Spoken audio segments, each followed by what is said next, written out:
this video, we will be discussing about the intrinsic NumPy array creation. That means this NumPy library has built-in functions for creating the arrays from scratch. And guys, especially for the larger arrays, it is more efficient to create arrays from scratch by using the routines built into NumPy. So now let's take up some examples and understand as how we create these arrays from scratch. So the first example goes like this. Here we will be creating an array filled with zeros whose length will be equal to 12. So now to perform this action, we use a function called np.zeros. What it is? np.zeros. So now let's explore more on this function, that is np.zeros. So here, if you observe this docstring, we have the parameters in this way, that is first is shape and next is dtype, that is data type, and with this we can obtain the desired data type for the array wherein the default dtype is float. And then we have got order. So this order specifies as whether to store the multi-dimensional data in row major or column major in the memory. In case if you are thinking about this row major and column major, then let me tell you, that is this whole thing, that is row major order and the column major order are the methods. Yes, they are the methods for storing the multi-dimensional arrays in RAM. Okay. And of course, this parameter, that is order, is completely optional for us. Fine.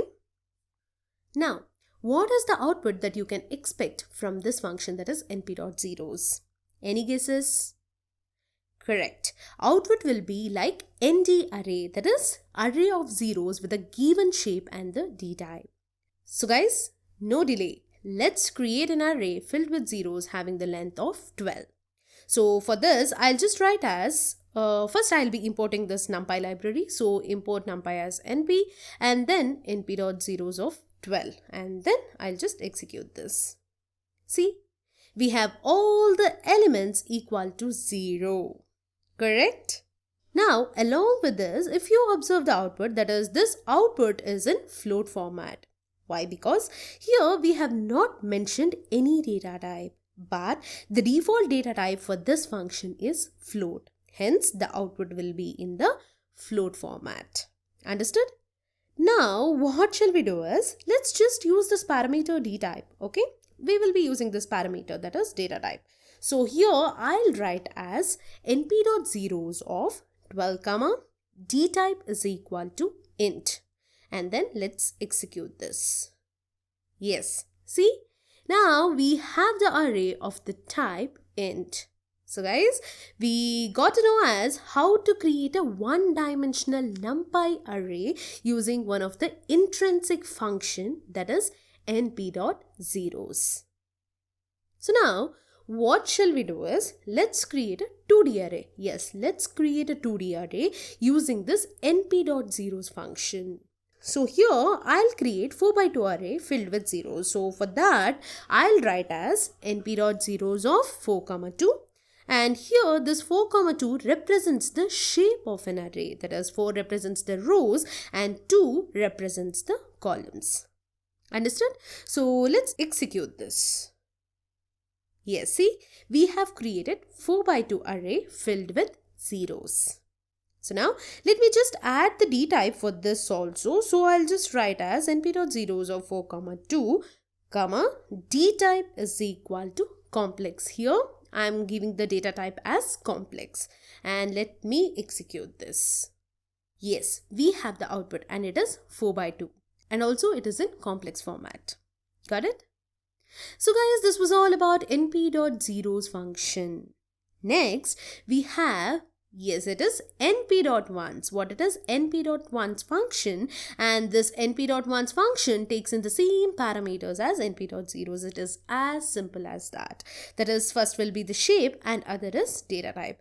And this np.ones function returns a new array of the given shape and type which will be filled with ones. So guys, let's take up some examples and see as how this np.ones function work. So let me write this as np.ones of 6 and execute this. Yes, see, we got an array filled with ones and it is of the length 6. And it is of float data type. Yes, it is of float type. Why? Because here we have not mentioned any of the D type of our interest. Hence, it has considered the default type, that is float. Understood? So now, let me give the D type of our interest. So let me just give it as int, that is D type is equal to int. So here I'll just modify as np.ones of 4, 3, D type is equal to int. And here this 4, 3 represents the shape of an array and the data type is int. And let me execute this. See, we have the output and we have created a 4 by 3 int type array filled with ones. Okay. So now observe here, that is I'll be writing as np.ones of 4, blank. See, 4, blank, and then D type is equal to int. So here for the shape, I have written as 4, blank. That means it is a 1D array, that is one-dimensional array. Okay, understood? So to see the output, let's just execute this. Yeah, we got the array of length 4 and it is of the data type int, and of course it is a one-dimensional array. Guys, if you just observe these examples here, then you can see like we are sending the tuples to specify the shape of an array. Do you agree with me? Yes. So now what I'll do is I'll just create a tuple externally and then pass that tuple as a parameter inside this np.ones function. So to illustrate that, what I'll do is I'll just create a tuple as x is equal to 4, 3. And then I'll just send this tuple x as a parameter inside this np.ones function. So it will be like np.ones of x, D type is equal to int, and then I'll just execute this. Yes, we got the output, and here the array is of the shape 4 by 3, that is 4 represents the rows and 3 represents the column. And if you observe, then this is nothing but np.ones of 4, 3 with the data type is equal to int. See, we got the same output. Understood? So guys, this was all about np.ones function.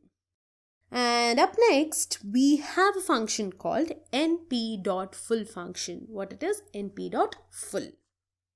This np.full function actually returns a new array of specified shape and type which will be filled with the given value. Yes, it will be filled with the given value.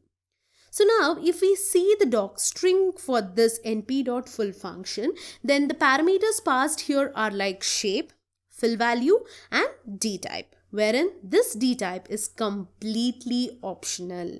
So to understand more on this, let's take up an example and see how does it work. So I'll write as np.full of 3, 2, 15. So what happens is this will generate an array of the shape 3 by 2 and all the elements will be equal to 50. So guys, let's test it out. Okay. As we can see in the output, the resulting array is of the shape 3 by 2 and all the elements of the array is equal to 15. Understood? And guys, this was all about np.full function. So in today's session, we understood some of the built-in functions for creating the arrays from scratch. And in the upcoming videos, let's explore some more built-in function. Probably in the next video, we will be exploring this arrange function. Okay, so till then, please take care and do subscribe to our channel.